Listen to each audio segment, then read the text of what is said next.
Buenas tardes, mi nombre es Pamela Hermosilla, soy la directora de la Escuela de Derecho y del Magíster de Derecho, Familia e Intervención Familiar. En esta oportunidad me dirijo a ustedes para presentarle a la profesora Cristina Fortes, trabajadora social de la Pontificia Universidad Católica de Chile, quien en esta ocasión nos hablará sobre la intervención familiar desde el modelo de intervención en crisis. La dejo con ella entonces.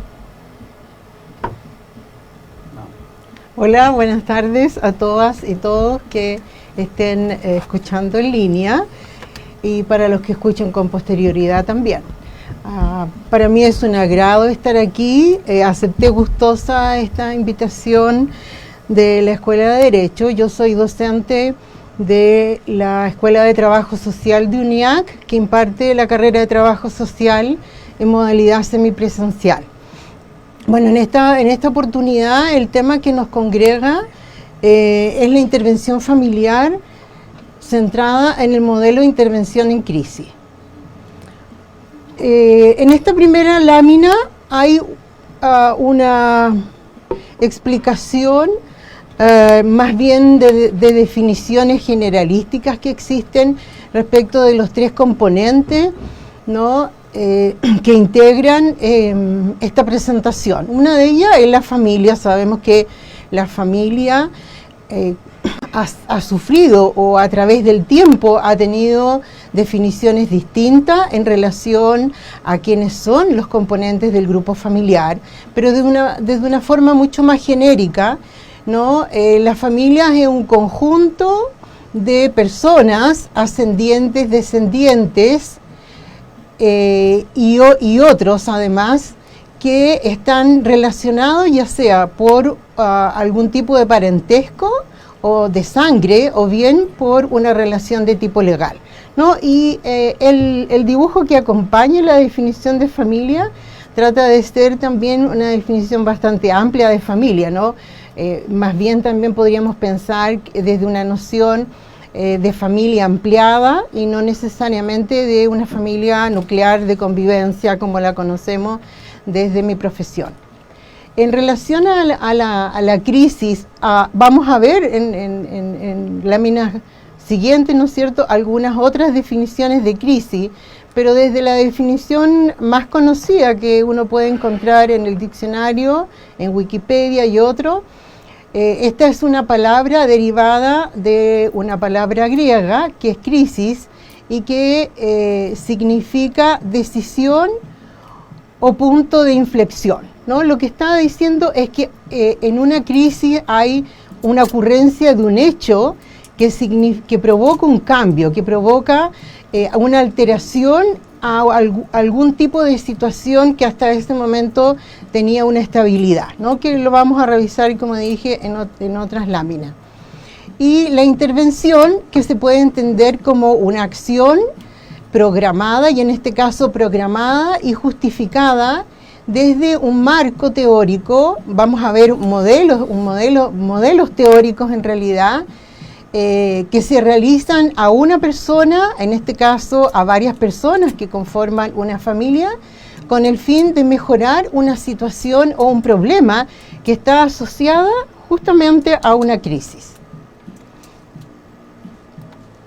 Entonces, retomando nuevamente lo que es una crisis, vamos a ocupar la definición de Roberts y Ottens del año 2005, como ven es una definición más reciente, tiene solo 13 años, que la define como una perturbación aguda de la homeostasis psicológica en la que falla el mecanismo natural de afrontamiento, seguido de una evidencia de angustia y deterioro funcional.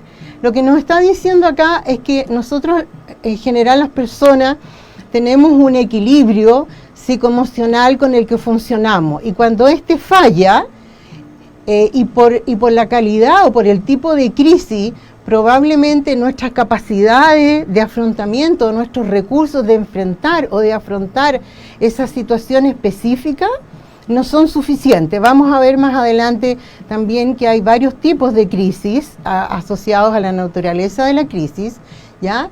Y esta evidencia de angustia y deterioro funcional está diciendo justamente que no tenemos las capacidades emocionales ¿ya?, para poder enfrentar esa crisis. Entonces se produce este desequilibrio, ¿ya?, y eso es lo que ellos denominan como una crisis, y que desde los aspectos psicosociales efectivamente hace mucho sentido. Entonces, esta exposición, ¿no es cierto?, a una serie de experiencias estresantes de la vida que superan, ¿no?, nuestra capacidad de afrontamiento y que influyen, ¿no es cierto?, en nuestra estabilidad, es que finalmente son las que causan las crisis, ¿no?, la situación en sí misma, asociada a la presencia de algunos eventos altamente estresantes, traumáticos o peligrosos, que son los que no estamos preparados, ¿no es cierto?, para enfrentar.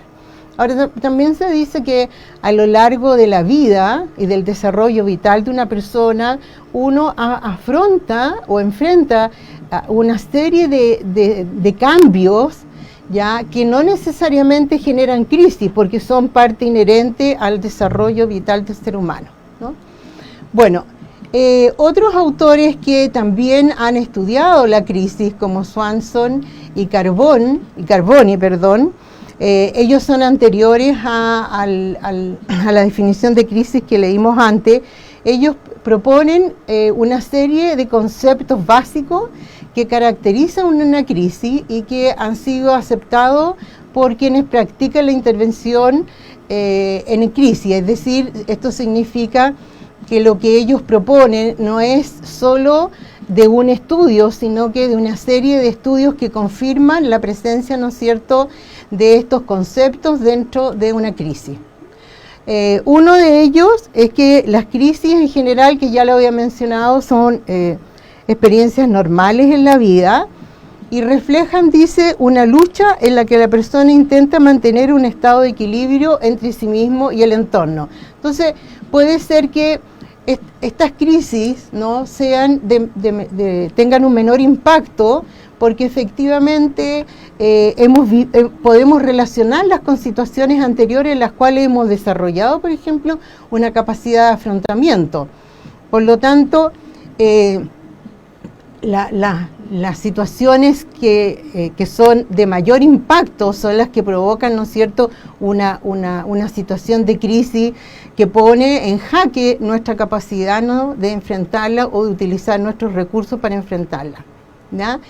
El estrés que produce cualquier hecho que sea de alto impacto es la que desencadena la crisis, ¿no? Este puede ser un acontecimiento externo o interno, es decir, algo que no sea de manejo de las personas, como son, por ejemplo, las crisis situacionales, las crisis ecosistémicas, ya, que son hechos inesperados y que tienen un efecto catastrófico, ¿no? Por lo tanto, este estrés que se desencadena como producto de la crisis, ¿no es cierto?, está asociado a una acumulación de acontecimientos que son menos graves también.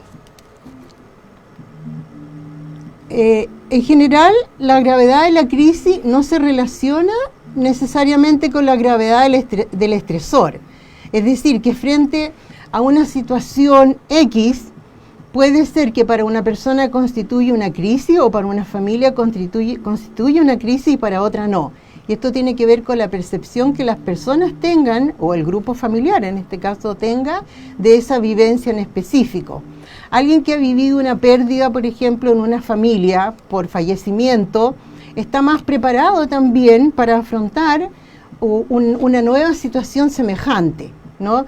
Ha generado recursos que justamente son producto de la intervención en crisis que vamos a ver más adelante, ¿ya?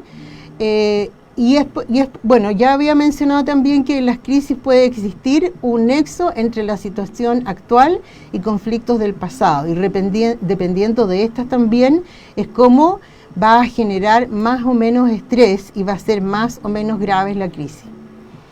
Por lo general, en cualquier tipo de crisis, lo que ocurre es que las defensas están debilitadas, es decir, la persona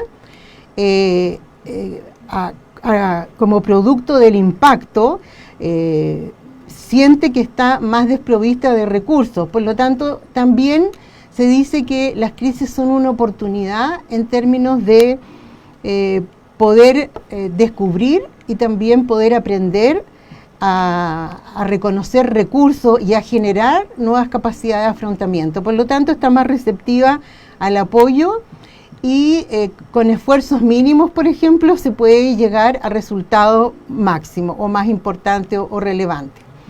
Por lo general, las crisis son acontecimientos más bien limitados en el tiempo. Una crisis no debiera durar más de 4 o 6 semanas, ¿ya?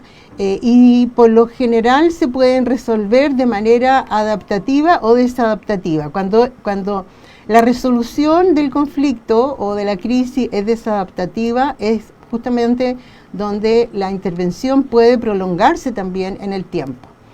La resolución adaptativa de la crisis es la que ofrece oportunidades, dice, para dominar la situación, elaborar conflictos pasados que están asociados, ¿no es cierto?, o concatenados a la crisis actual y aprender estrategias para el futuro. Con esta resolución adaptativa es que emergen nuevas fuerzas y nuevas habilidades de resoluciones de problemas para el futuro, es decir, de alguna forma nos proveen ya de recursos para enfrentar futuras crisis, ¿ya?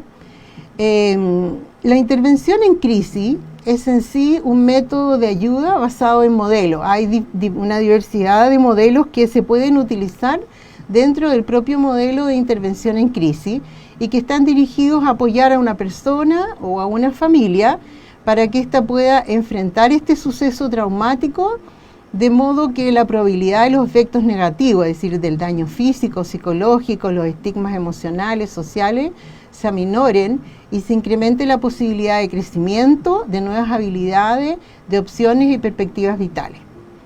Entonces, la intervención en crisis significa apoyar, y aquí es muy relevante, ¿no es cierto?, la forma de apoyo que se le dé a esta persona que está viviendo la situación de crisis, que está experimentando esta ruptura vital, para que pueda no solo movilizar sus recursos que le permitan superar el problema y recuperar el equilibrio emocional, sino que también, como dijimos antes, desde lo adaptativo, ¿no es cierto?, generar nuevos recursos para la posibilidad de nuevas crisis.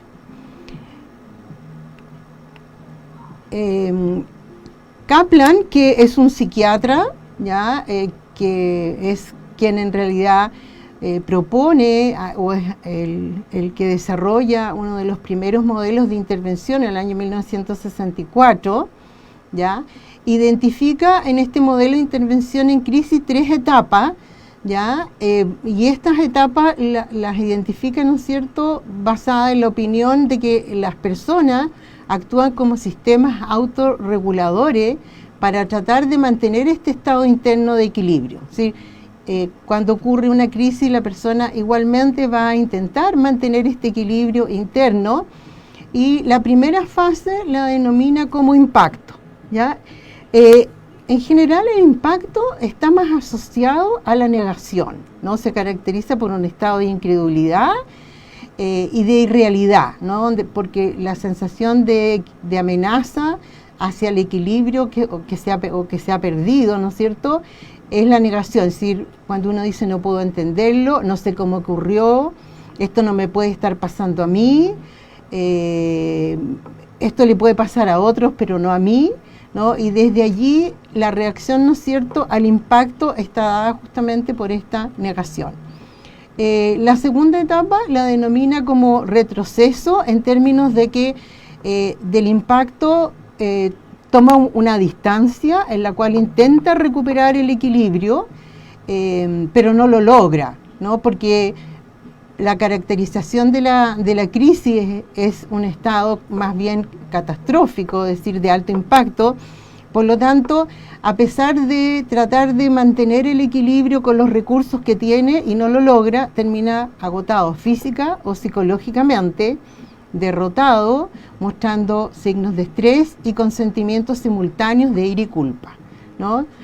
Tal vez en esta etapa, en general, las expresiones más fáciles que tienen las personas desde la emocionalidad justamente es la rabia o la ira, y les es más difícil conectarse, ¿no es cierto?, con el dolor, que vamos a ver más adelante también en otra lámina, cómo identificar y trabajar el dolor, porque siempre en una situación de crisis está involucrado como sentimiento el dolor.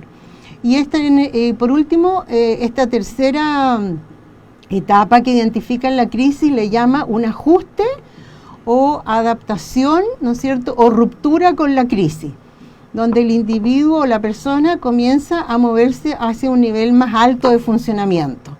Ahora, también hay que reconocer que hay personas que pueden lograr, ¿no?, pasar a esta etapa con apoyo de personas más cercanas de su entorno familiar, ¿ya? Y no necesariamente requieran de un apoyo profesional. Pero en lo que se refiere a familia, que es el caso que vamos a analizar un poco más adelante, para las familias frente a situaciones de crisis tan importantes como, por ejemplo, la pérdida de alguno de los hijos, la separación de la familia, ya la separación de la pareja, la separación de los padres con los hijos, donde hay una intervención de terceros dentro de la familia, es muy probable que la familia requiera de un apoyo, ¿no es cierto?, de intervención en crisis, ¿ya? Por lo general, casi todos los métodos los modelos de ayuda en intervención en crisis están dirigidos justamente a eso, a brindar apoyo a la persona, a la familia, para que pueda afrontar este suceso traumático y disminuir, ¿no es cierto?, los efectos negativos que éste pueda tener. Y como ya se dijo, ¿no es cierto?, apoyarlo en forma activa en la situación vital que está experimentando de una ruptura, ¿ya? Y movilizar sus propios recursos para superar este problema y recuperar este equilibrio emocional.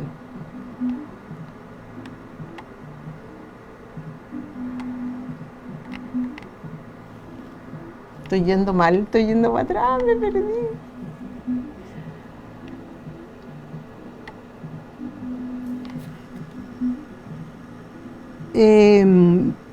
Bueno, otro de los objetivos, ¿no es cierto?, de esta intervención en crisis es que se le apoye.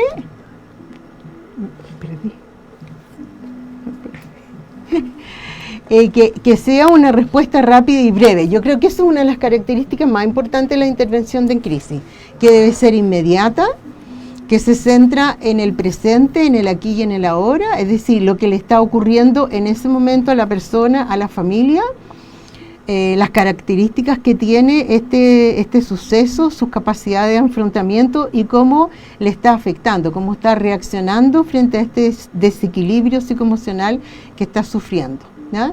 Por lo tanto, esta intervención, que debe ser rápida y breve, debe darse en un tiempo aproximado, la primera parte al menos de la intervención en crisis, lo más cercana a la crisis, dentro del primer mes o de las primeras semanas de ocurrencia de esta. Roberts, que también es un profesional terapeuta que ha desarrollado un modelo de intervención en crisis, y que este modelo de intervención en crisis que Robert desarrolla es como un modelo base de intervención en crisis, porque hay otras propuestas posteriores, como vamos a ver, por ejemplo, que se fundan en esta misma, como es la de las 6 etapas de James, ya que la vamos a analizar al final de la presentación. Bueno, lo que él identifica son las etapas y cómo se debe abordar este proceso de intervención y cuáles son sus objetivos. Por lo general, estos son secuenciales y la secuencialidad de este modelo de intervención es coherente, ¿no? Porque la primera parte, vamos después a revisar algunos de los puntos de cada uno de ellas, pero la primera que identifica es realizar, dice, una minuciosa evaluación biopsicosocial de la crisis, ¿no? Y del peligro inminente que puede tener este estado de crisis y letalidad en términos de que podría conducir, ¿no es cierto?, a un suicidio, por ejemplo, a hacerse daño a sí mismo o a hacerse daño a terceros, ¿ya?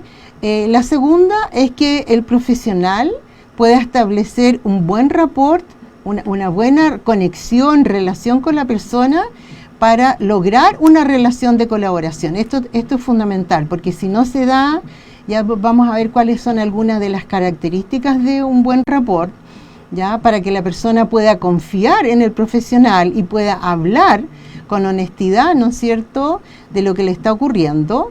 La tercera es identificar cuáles son los problemas principales asociados a la crisis, incluyendo cuáles fueron los precipitantes, cuáles fueron los hechos precipitantes o los hechos puntuales que precipitaron la crisis, ¿no?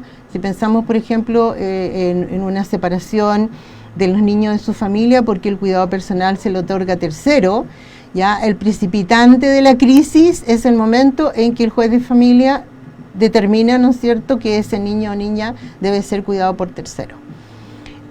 Aun cuando hay una acumulación probablemente de situaciones críticas anteriores a esa. La siguiente etapa, dice, es fomentar una exploración de sentimientos y emociones con la persona o con, en este caso, el grupo familiar que está viviendo la crisis. Generar y explorar alternativas y nuevas estrategias de afrontamiento. Aquí viene ya, ¿no es cierto?, una evaluación de cuáles son las estrategias que ha estado ocupando, qué resultados ha tenido, porque desde allí, en la implementación del plan de acción, evidentemente algunas de las acciones que se van a generar en este plan de acción están justamente dirigidas a fortalecer las estrategias de afrontamiento. Y por último, un plan de seguimiento y sesiones de refuerzo, ¿ya? Y vamos a ver también que la implementación del plan de acción, que significa qué es lo que se hace, interviene no solo el profesional de la intervención en crisis, sino que hay una diversidad de programas y de otras personas, tanto familiares como de recursos externos, del sistema social, comunitario, del sistema de bienestar del Estado, que van a participar, ¿no es cierto?, en este plan. Retomando la evaluación biopsicosocial y la peligrosidad, aquí creo que es muy importante poder determinar justamente no solo las necesidades físicas y emocionales inmediatas que necesitan cubrirse, sino que también si hay algún uso de alguna sustancia que podría interferir inclusive en su capacidad de afrontamiento de la crisis, que podría llevarlo también a una conducta en la cual se haga daño a sí mismo o le haga daños a terceros, ¿ya? En la etapa del rapport está centrado fundamentalmente en el profesional que interviene, ya, de que esta sea una relación empática, de cercanía, que sea auténtica, de respeto y de aceptación al cliente, ya. Aquí el profesional no está en condiciones, ¿no es cierto?, de criticar al cliente tanto en sus capacidades, en sus estrategias, en sus actuaciones, porque de lo que se trata, ¿no es cierto?, es de infundir confianza en este. Por lo tanto, es súper importante que exista un buen contacto visual, que se actúe sin prejuicios, con creatividad, con flexibilidad, con una actitud positiva y con refuerzo, ¿no es cierto?, en pequeños avances, en pequeñas ganancias y apoyar en el desarrollo, ¿no es cierto?, de la resiliencia a la persona, ¿ya? En la etapa 3 quiere identificar los principales problemas, los precipitantes de la crisis.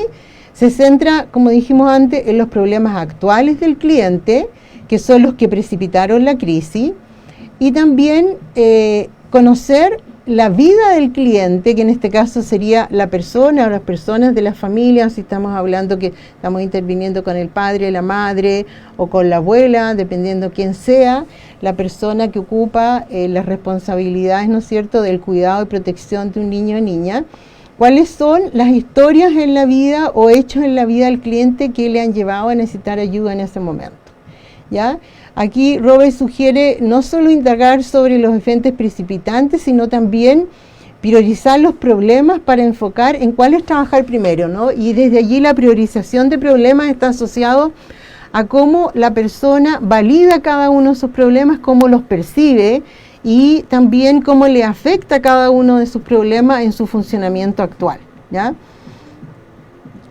En la etapa 4 habíamos dicho de que debía explorar sentimientos y emociones, y aquí es importante usar la escucha activa, parafrasear, reflejar sentimientos, esforzarse, ¿no es cierto?, por permitir o facilitar a la persona la expresión de sus sentimientos, para que pueda expresar lo que le ocurre, para que pueda comenzar un proceso de sanidad o de recuperación, y explicar su historia sobre la situación de crisis actual, es decir, qué cambios se están produciendo en su vida actual, ¿ya?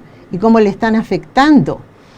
Y en la etapa 5 viene justamente en generar y explorar alternativas, que es tal vez la etapa más difícil de la intervención en crisis, porque puede ocurrir que algunas de las personas no estén en condiciones, ¿no es cierto?, de analizar, proponer y explorar otras opciones, y tiendan a repetir formas familiares de afrontamiento que ya han sido utilizadas con anterioridad en las familias, aun cuando estas no hayan sido efectivas, ¿ya? Hay una tendencia también y que no es menos importante, ¿no es cierto?, a solicitar apoyo en algunas soluciones más bien de necesidades básicas de la vida, ¿ya?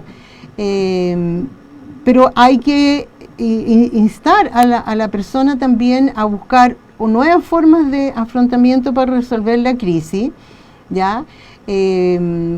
Como también si la persona tiene consumo, o la persona ha ejercido, ¿no es cierto?, la parentalidad de manera negativa, hay situaciones de maltrato, poder, ¿cómo se llama?, apoyarle a ver lo importante que es que pueda participar en esta siguiente etapa, que es la de implementar un plan de acción en la cual se integren, ¿no?, en este plan de tratamiento otros programas y servicios. Y por último, una intervención de seguimiento de la crisis, para garantizar, primero que nada, que la crisis está camino de resolverse, que las personas han ido avanzando también, están participando, el plan de acción es efectivo, y cuando hay problemas, por ejemplo, o dificultades en la participación en este plan de acción que ha sido convenido o ha sido acordado, poder hacer, ¿no es cierto?, dar algunas instancias de apoyo o de asesoramiento.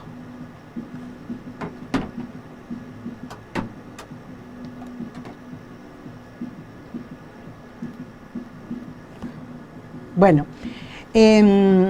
como les había dicho, la intervención con la familia en crisis, vamos a tomar como podría darse una intervención en crisis post-medida de pérdida del cuidado temporal de los hijos, ya cuando los hijos, como resultado de un proceso, ingresan a cuidados alternativos. Obviamente que esta medida va a tener un alto impacto en la familia, en cómo ellos también, los padres, las madres u otras personas, perciben sus roles dentro de la parentalidad, los problemas familiares que le afectan en el ejercicio de la parentalidad. La percepción que tengan sobre este proceso de separación va a estar relacionada también con la cuestión de quién es el responsable de que los niños ingresen a cuidados alternativos y dónde recae la culpa o responsabilidad.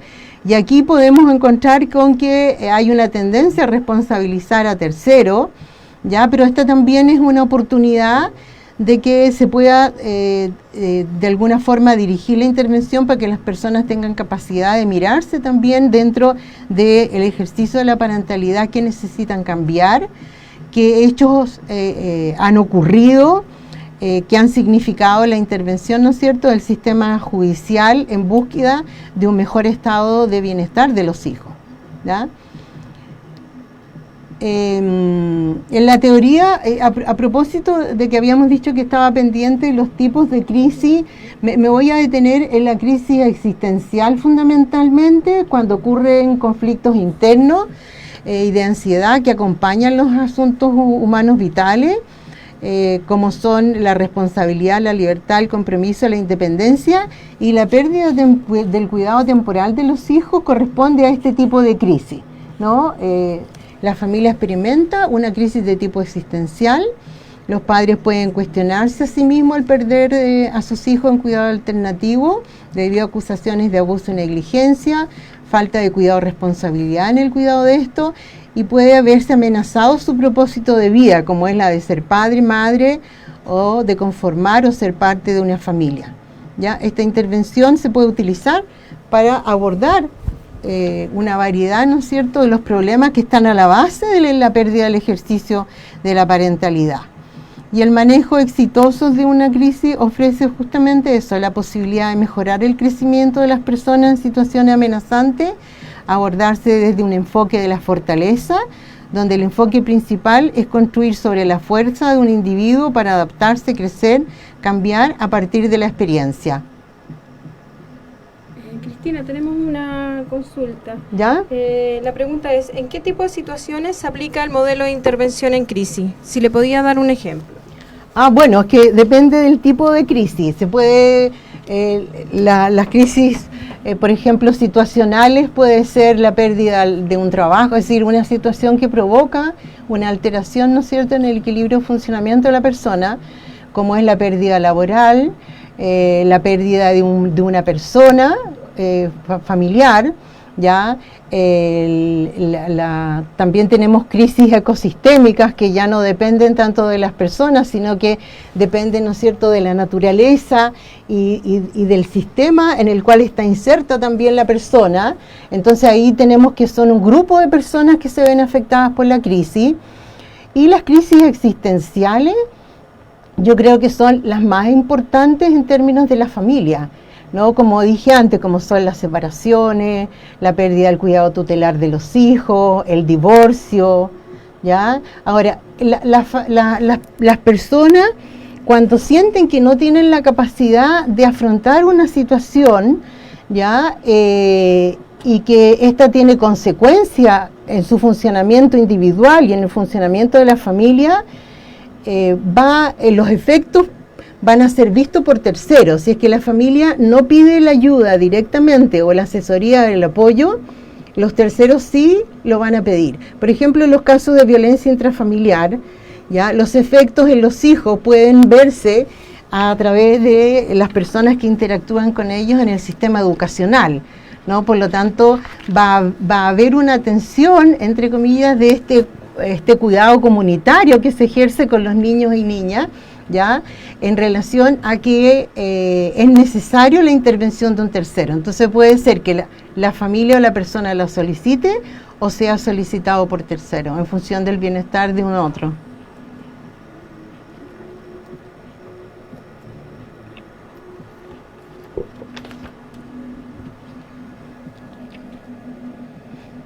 Los invito entonces a revisar el material disponible en la web en relación al programa de Magíster de Derecho, Familia e Intervención Familiar, que tiene por objeto actualizar y profundizar conocimientos en temáticas de familia y los distintos mecanismos de intervención en este ámbito. Ante dudas o consultas me pueden contactar a mi email pamela.hermosilla@uniac.cl. Muchas gracias por su atención y muchas gracias a la profesora por haber participado en este webinar. Gracias también por la invitación, un agrado. Gracias, hasta luego.